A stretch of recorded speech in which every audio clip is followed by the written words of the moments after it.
കോടതി ചോദിച്ചത് ഇത് കാർട്ടലാണോ, ഇത് കളർ കടന്നിട്ടുണ്ടോ, ഇതിനകത്ത് വരുന്ന വ്യക്തികൾ ഈ പറയുന്ന ഏറ്റവും അവസാനം നമ്മൾ അറസ്റ്റ് ചെയ്യപ്പെട്ടിരുന്ന പപ്പനും അല്ലെങ്കിൽ വാസുവും ഒക്കെ ഒരു 1, 2, 3 കിലോ സ്വർണത്തിന് ഒരു പക്ഷേ അവർ ആർജിച്ചെടുത്ത, അവർ വളർത്തിയെടുത്ത, അവർ കഷ്ടപ്പെട്ട് ഒരു പുരുഷായുസ് മൊത്തം കഷ്ടപ്പെട്ട് എടുത്ത അല്ലെങ്കിൽ ഒരു രാഷ്ട്രീയ പദവികളുണ്ടല്ലോ, അല്ലെങ്കിൽ ആർജിച്ചെടുത്ത മുൻ MLA ആണ്, ദേവസ്വം ബോർഡ് പ്രസിഡന്റ്. അതുപോലെ തന്നെ വാസുവിൻ്റെ കാര്യമൊക്കെ നമുക്കറിയാം. അവർ ഈ 1, 2, 3 കോടി രൂപയ്ക്ക് അല്ലെങ്കിൽ അതേ ഉള്ളോ അവരുടെ, അല്ലല്ലോ.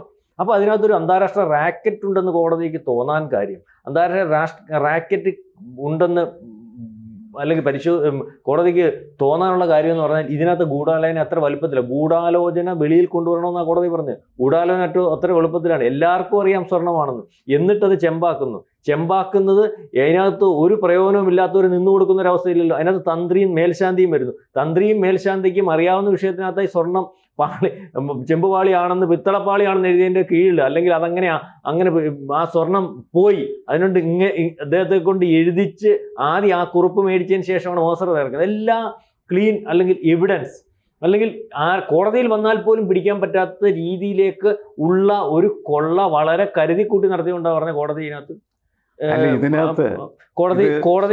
ഇതിനകത്ത് ഗൂഢാലോചനയുണ്ടെന്ന്. അപ്പം ഞാൻ പറഞ്ഞു തന്നു സാർ, കോടതിയിനകത്ത് കൂടും. അപ്പോൾ ഇതിനകത്ത് നമ്മൾ പറഞ്ഞു ഓരോരുത്തരെയും അറസ്റ്റ് സാർ ശ്രദ്ധിച്ചില്ലായിരുന്നു. ഓരോരുത്തരെയും മൂരിവാവ് കയറിയപ്പോൾ പറഞ്ഞായിരുന്നല്ലോ ഈ 2 പേരുണ്ടെന്ന്, 2 പേരെ അറസ്റ്റ് ചെയ്തു. പക്ഷെ പപ്പൻ പറയുന്നവരെ എന്തുകൊണ്ട് അറസ്റ്റ് ചെയ്യുന്നില്ല? പപ്പൻ വളരെ വ്യക്തത വരുത്തി, വെളിയിൽ നിന്നും പറഞ്ഞു, അകത്ത് കയറിയും പറഞ്ഞു. പപ്പൻ വെളിയിൽ നിന്ന് പറഞ്ഞാൽ അറിയാം, ദൈവതുല്യരായിട്ടുള്ള ആൾക്കാർ ഇതിനകത്തുണ്ട്, 2007 തൊട്ട് കൊള്ള നടക്കുന്നുണ്ട്, അതൊക്കെ വളരെ കൃത്യമായിട്ടാണ് പറഞ്ഞത്. അതുപോലെ ഞാൻ മാത്രമല്ല, എനിക്ക് മേളിൽ നിന്ന് വന്ന അല്ലെങ്കിൽ മേളിൽ നിന്ന് വന്ന ഡയറക്ഷൻ അനുസരിച്ചാണ് ഞാൻ ചെയ്തത്. മേളിൽ നിന്ന് വന്ന ഡയറക്ഷൻ കടകംപള്ളി സുരേന്ദ്രനാണ്. അതുപോലെ ജയറാം എന്ന് പറയുന്ന ആൾ ഇതിനകത്തുണ്ട്.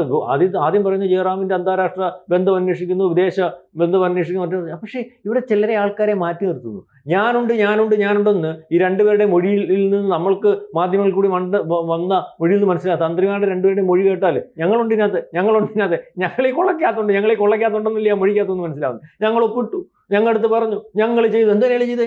അയാൾ എന്ത് നാളെ കാലത്ത് മാറ്റുമോ? പിണറായി വിജയൻ മാറ്റുമോ? അല്ലെ കോടിയേരി ഇല്ലല്ലോ, അദ്ദേഹമില്ല. അല്ലെങ്കിൽ പറയുന്ന KPC പ്രസിഡന്റ് മാറ്റാൻ പറ്റുമോ? അല്ലെങ്കിൽ വിജയൻ ആർക്കും മാറ്റാൻ പറ്റത്തില്ല. അദ്ദേഹത്തിന് കൊടുത്തേക്കുമല്ലേ പാരമ്പര്യമായിട്ട് ഇങ്ങനെ, അദ്ദേഹം കഴിഞ്ഞാൽ അദ്ദേഹത്തിന് മക്കളാ, അല്ലെങ്കിൽ അത് കഴിഞ്ഞാൽ അതിൻ്റെ കുഞ്ഞുങ്ങളാ, ഈ രീതി വന്നേക്കുന്ന ആരെ പേടിക്കാൻ? അപ്പോൾ അതിനകത്ത് അങ്ങനെ ഈ പേടിക്കേണ്ടാത്തടത്ത് ക്ലീൻ ഇമേജ് നിൽക്കേണ്ട ഒരാൾ, അയ്യപ്പൻ്റെ അച്ഛനായിട്ടിരിക്കുന്ന ശാസ്ത്രീയമായിട്ട് പറഞ്ഞ അമ്പലത്തിൻ്റെ തന്ത്രി എന്ന് പറഞ്ഞാൽ ആ ദേവൻ്റെ തന്തയുടെ സ്ഥാനം അത് നിൽക്കുന്ന ആൾ ഇതിനകത്ത് നിന്ന് കൊടുക്കേണ്ട കാര്യമൊന്നുമില്ലല്ലോ.